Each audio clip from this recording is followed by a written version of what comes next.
What then is today's March 10. Just so you know what's going on.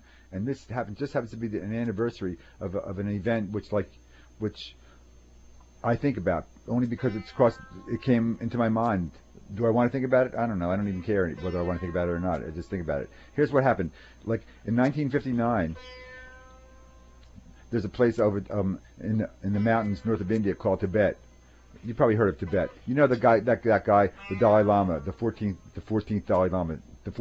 Sometime you'll think about what the 14th Dalai Lama really means. It's not like being a king, You'll think about it sometime. Anyway, the 14th Dalai Lama and a bunch of people, they left it. They had to flee. They had to leave their homeland. They had to leave Tibet because what had happened was like the people of Tibet were so bummed out and so oppressed, and they had so little to lose because things were so heavy and so awful that that they had an uprising. They had an armed uprising. They weren't at that time. They weren't a very militant people. I mean, they were they felt good, okay about themselves, but they weren't militant, and they didn't have very modern weapons.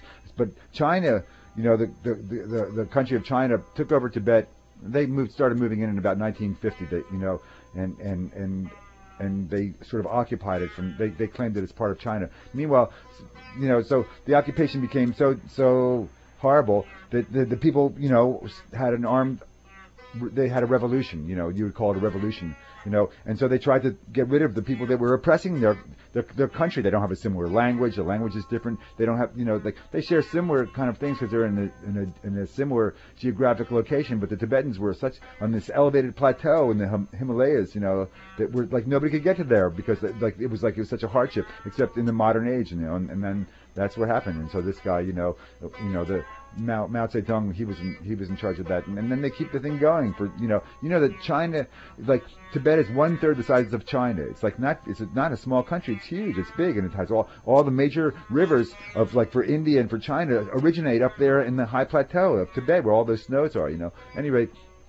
This is a day when they tried to get rid of the oppressors. This is the day when, and since 1950, and especially after their uprising, the Chinese government has killed over 1 million Tibetans, way more than 1 million Tibetans, maybe 1.25 million Tibetans or something like that. Wow, they killed them. It's like a genocide, man. This whole country, these whole people, and they've destroyed these temples, they were like museums. Anyway, so this is the anniversary, and I just want to remember that because it's it's all going to happen to us if we don't